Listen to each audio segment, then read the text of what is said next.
Super league Kerala തൃശ്ശൂരിലെത്തുകയാണ്. തൃശ്ശൂരിൽ ആദ്യ കളിക്ക് നടക്കുകയാണ്. അപ്പോൾ തൃശ്ശൂരിലെത്തുമ്പോൾ സ്വാഭാവികമായി വിജയേട്ടനെ കാണാതെ എങ്ങനെ പോകും നമ്മൾ? വിജയേട്ടാ, തൃശ്ശൂർ 10-25 കൊല്ലത്തിന് ശേഷം ആഘോഷപൂർവ്വം നടക്കുന്ന ഒരു കളി എന്നാണ് ഞാനിവിടെ വന്നപ്പോൾ ആളുകൾ പറഞ്ഞത്.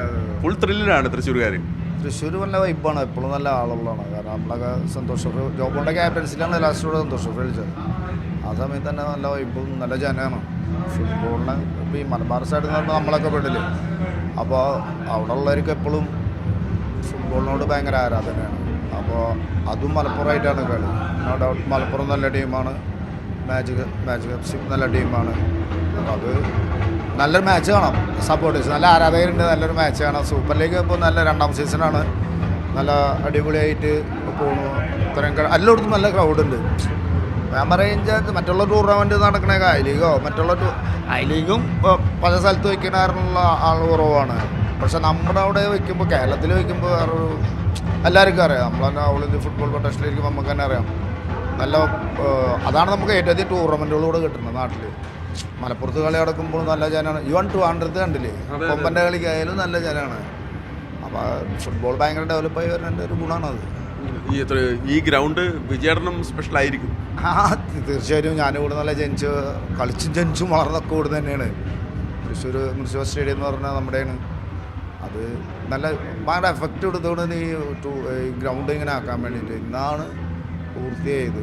പക്ഷെ അതിൻ്റെ ഒരു ഫസ്റ്റ് കളിക്ക് ആദ്യമായിട്ട് ഇത്ര ഒരു വലിയ മാച്ച് നടക്കുകയാണ്. അപ്പോൾ അതിൻ്റെ ഒരു പ്രശ്നം ഉണ്ടാവും. അതിന് ടർഫ് പുതിയതാണ്. പക്ഷെ അതൊന്നും കുഴപ്പമൊന്നുമില്ല. നല്ല എല്ലാവരും നല്ല പ്ലേയേഴ്സാണ്, നല്ല കളിക്കാറുണ്ടായിരുന്നു. ഗ്രൗണ്ട് ഇപ്പോൾ സെവൻസ് കളിക്കുന്നതായിരുന്നു നമ്മുടെ അവിടെ കൂടുതൽ. ആ സമയത്ത് നിന്ന് കളിക്കുന്നതാണ്. അപ്പോൾ ഏതാ ഗ്രൗണ്ടൊന്നും നോക്കേണ്ട കാര്യമൊന്നുമില്ല. പ്ലേയേഴ്സ് കളി നന്നാവും, സപ്പോർട്ടേഴ്സിനെ സൂചിപ്പിക്കുക. സപ്പോർട്ടേഴ്സിന് ഇതിന് ഏറ്റവും വലിയ പ്രശ്നമാണ് ഈ മലബാർ സൈഡിലുള്ളവർക്ക് കളി അറിയാം. നന്നായി കളിച്ചില്ല അത്ര വലിയ ആൾക്കാരായാലും ചീത്തയും കേൾക്കും, കൂകലും കേൾക്കും. അതൊന്നും മൈൻഡാണ്ട് നന്നായി കളിക്കും. ഇപ്പോൾ നമ്മുടെ സൂപ്പർ ലീഗ് വന്നതിന് ശേഷം നമ്മുടെ താരങ്ങൾക്ക് അവർക്ക് സ്വപ്നം കാണാനും കൂടി ഒരു അവസരമാണ്. പ്രത്യേകിച്ച് തൃശ്ശൂരിന് കമാലുദ്ദീൻ നേരെ അണ്ടർ-23 ഇന്ത്യൻ ഗോൾ കീപ്പറായി പോവുകയാണ്. നവീൻ കൃഷ്ണയെ പോലുള്ള താരങ്ങളുണ്ട്. എല്ലാ ടീമിലും ഒരുപാട് താരങ്ങളുണ്ട്. അപ്പം ലോങ് ടൈമിൽ SLK വലിയൊരു ഒരു സംഭാവനകൾ നമ്മൾ മൊത്തം ഇന്ത്യൻ ഫുട്ബോളിൽ നൽകും, കേരള ഫുട്ബോളിൽ എക്സ്പെഷ്യലി നൽകും. എസ്പെഷ്യലി കേരളത്തിനാണ്. കാരണം കേരളത്തിലെ എല്ലാവർക്കും കളിക്കാൻ ചാൻസ്, എല്ലാവർക്കും ISL കളിക്കാൻ പറ്റില്ല. അപ്പോൾ ഇങ്ങനത്തെ SLK പോലുള്ള ടൂർണമെൻറ്റ് വരുമ്പോൾ നമ്മുടെ മലയാളികൾക്ക് നല്ല ചാൻസ് കിട്ടും. അതുകൊണ്ടാണല്ലോ ചെക്കൻ ഇന്ത്യ ക്യാമ്പിലൊക്കെ പോയത്. അപ്പോൾ എന്ത് SLK ഫസ്റ്റ് ഇയറും നല്ല വിജയമാണ്, സെക്കൻഡ് ഇയറും തന്നെ അതിനേക്കാളും നല്ല വിജയം. ഇത് നമുക്കൊരു കണ്ടിന്യൂസ് ഇത് കൊണ്ടുപോകാൻ നല്ലൊരു ടൂർണമെൻറ്റ്. SLK നല്ലൊരു ടൂർണമെൻറ്റായിട്ട് എന്തായാലും വളരും.